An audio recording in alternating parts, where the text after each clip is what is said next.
So some time ago, I had a problem with my MacBook. It was freezing up. I called Apple support. They helped me on the phone remotely.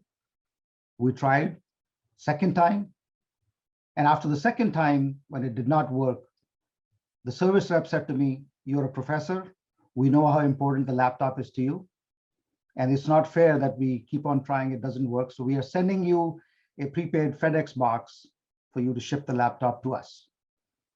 Somebody came, picked up the laptop, and then from there on, I could track the delivery process, which we've had for a while. We could track our packages where they were in the delivery process.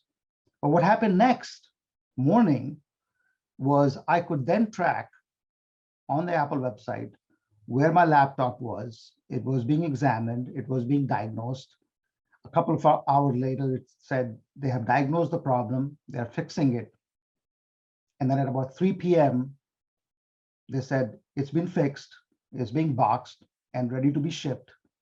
And by 6 p.m., I had a tracking number for the laptop being sent over for delivery the next morning.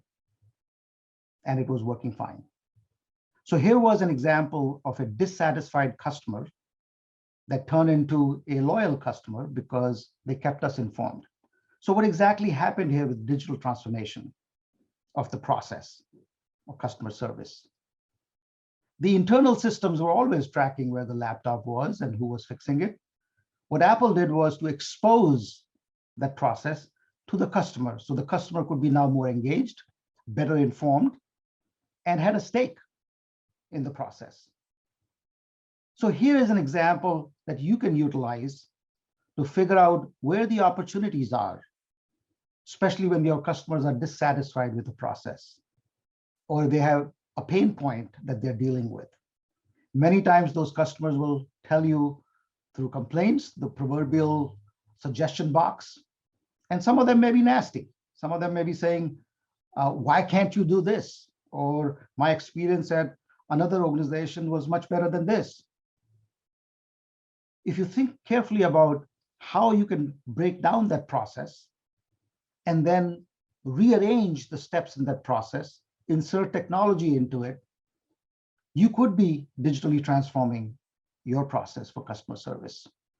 In an earlier conversation, I referred to Plantronics, which is a headset manufacturer. Their platform allows you to go through thousands of customer service calls and to figure out which calls indicate an unhappy customer, which calls indicate that the customer rep did not treat the customer well.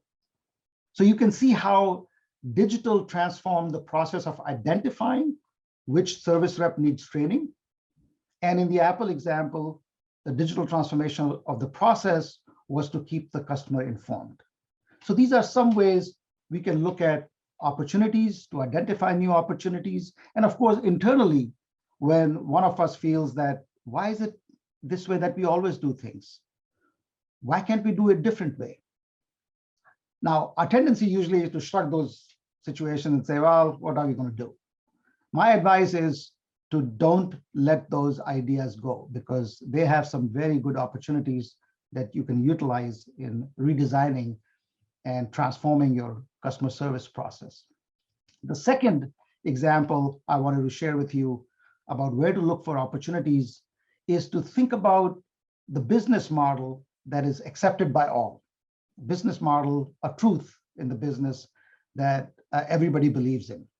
So in healthcare, for instance, there is a belief that says for complex procedures, X-rays, CAT scans, we need to get pre-authorization from the insurance company, and that involves delay.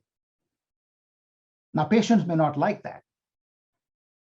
Some standalone clinics and diagnostic centers broke that model by using technology, by inserting digital and saying, we know the history of who gets declined, who gets pre-approved. We know what kind of tests are more likely to be approved.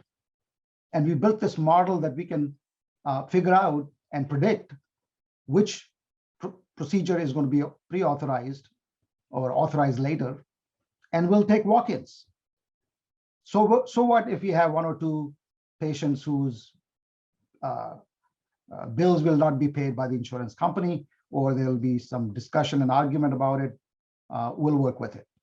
But we won't let go of a large swath of patients who otherwise would have to wait. The third area that I wanted to talk about for looking opportunities is to think about this strange outlier of a competitor, not even a competitor, some small company doing something strange that looks like a passing fad because they're innovative. They're trying out new things. Carefully study them, see what they are doing. And if there is something innovative in that you can then adopt. And many times that doesn't even have to be in your industry.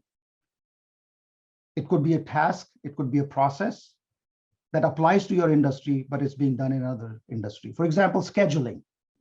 Scheduling is very cumbersome. If you let customers self-schedule through digital means, and you put your available resources online, it makes it much easier for customers to self-schedule, and you don't have to spend time on the phone with them. Same thing happens with other processes. Giving estimates, for example, another very cumbersome process. Somebody has to come out to the location, survey the area, go back to their office, come up with an estimate, and then send it to you. And in the meantime, of course, that customer is free to get estimates from somebody else. Can we use digital technology?